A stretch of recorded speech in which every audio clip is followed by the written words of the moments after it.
Hello, Will Perry here. How the devil are you? So when we get into controlling relationships, we don't think they're controlling. We think we're ever so happy and glad to be in the relationships. We maybe put them on a pedestal, which is a dangerous position to put somebody in when you're in a relationship with them. It's not a healthy position. So anyway. Are you happy? Is this a picture of you? I've got something on the screen. Just a minute. Get rid of that.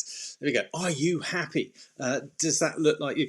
Maybe not. But the question is, are you happy? Because sometimes you can be easygoing. I was very easygoing in my relationships. I was generally positive, optimistic. However, I can be positive and optimistic about everything and everyone else externally. But when you look at yourself in the mirror, when you think about and reflect on yourself, do you feel happy then? Or are you going, oh no, I'm not on this, I'm not, I'm too fat, I'm not too, I'm not skinny enough, I'm not wealthy enough, I'm not, what all the things that the negativity starts to bubble up. And maybe the stress that we don't realize, because what I see a lot of fake smiles around, and the more you deal with this stuff, the more you can notice it in other people, whether they're going, oh yeah, it's like, yeah, the fake smiles, the little nuances between couples, and you can see it or you can hear it.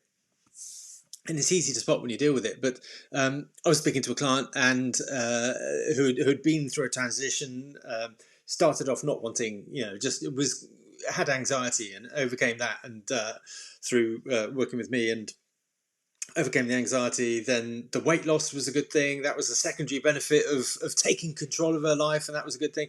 And then it was like, right, what's going on with your relationship, and start to reflect and shine the light on that. And it was like uncomfortable dawning for her. And I've been in that position, the realization of actually you're giving away your power, you're giving away your control. And it's not nice. And there's a lot of people with fake smiles. And she was saying, I was having a reflective conversation with her recently, and she was saying she can see it in so many people now that she couldn't before. And she knows that she had that fake smile on. Everything all right? Oh yeah, and that's kind of what I'm representing in this. Social media is such a terrible thing, isn't it? You get likes, you get dopamine, you get a good feeling of that. Everything's perfect, everything's great, everything's going really well. Be it with the car, the house, the kids, the champagne, the whatever it is. It's like not real. Real life isn't like that.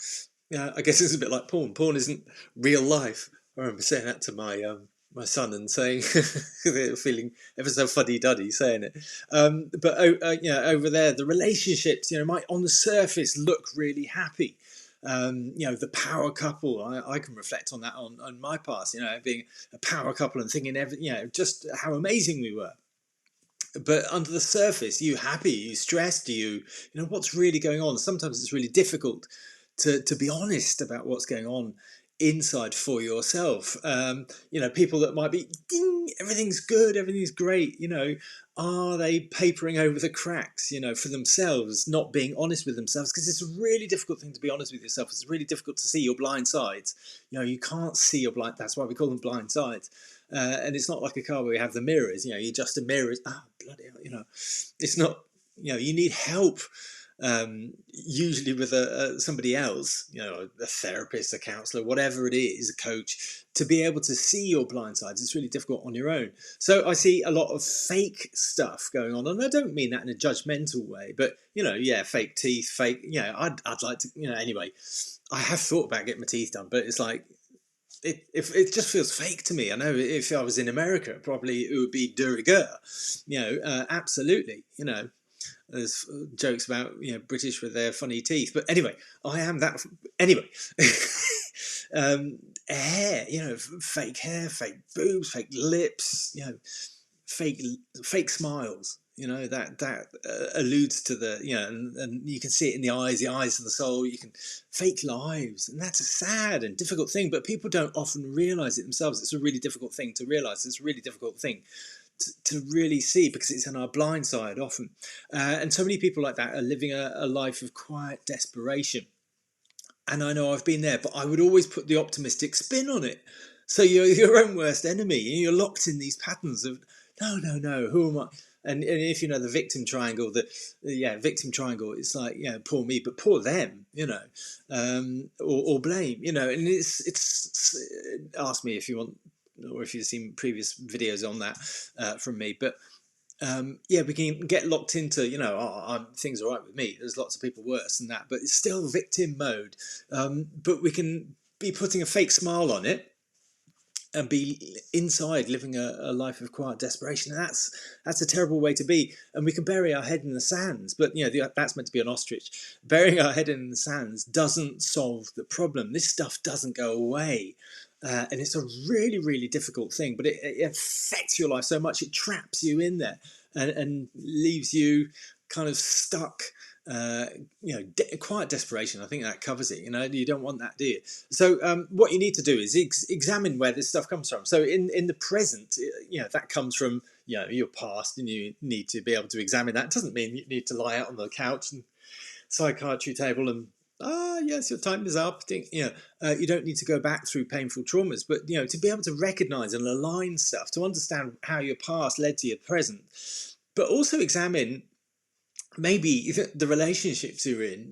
Are they controlling? Do you give away your control?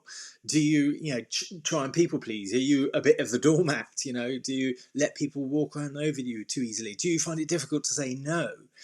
Because that's the stuff to understand, the patterns there, and particularly narcissistic patterns. We all have narcissistic, it's a human thing. Narcissistic traits are human. Kids are really narcissistic in as much that they're really selfish.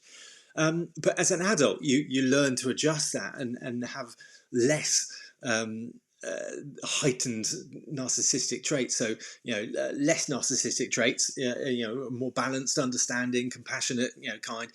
But some of us are too high on the compassionate and kind side and don't have enough of that normal narcissistic trait.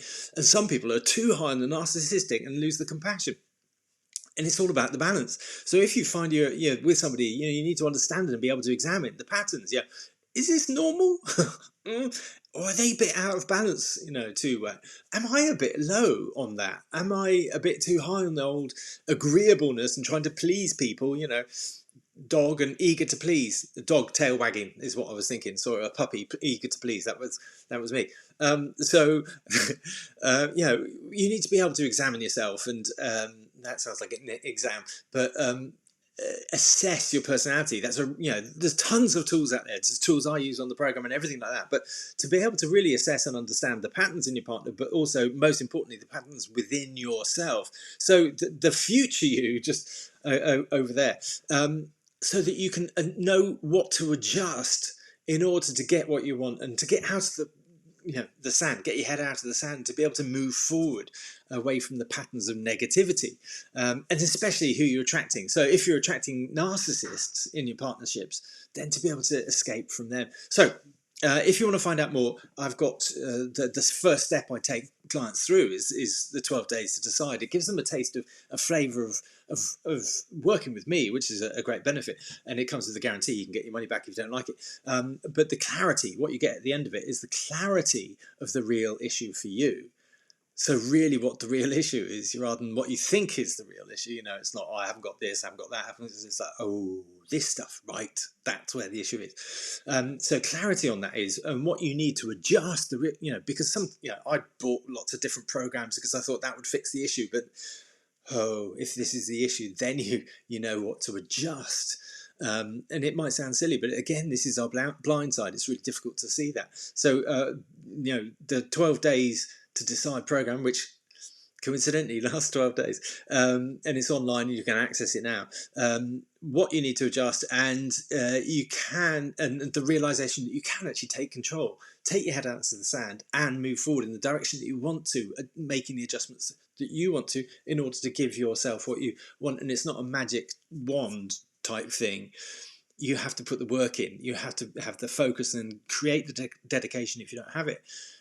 And that's tough, but that's like anything in life. It's just you're not hampering yourself with the programming in your head, that keeps you stuck. So it kind of frees you from that to be able to do the work to go forward. I hope that makes sense. Does it not? So if you want to find out more, the link from wherever around here for the 12 days to decide is here, and that's instant access. So you can get that. Thank you very much. Any questions, just ask. Hope you're well. Enjoy the rest of the day and speak to you soon. Many thanks. All right. Bye-bye.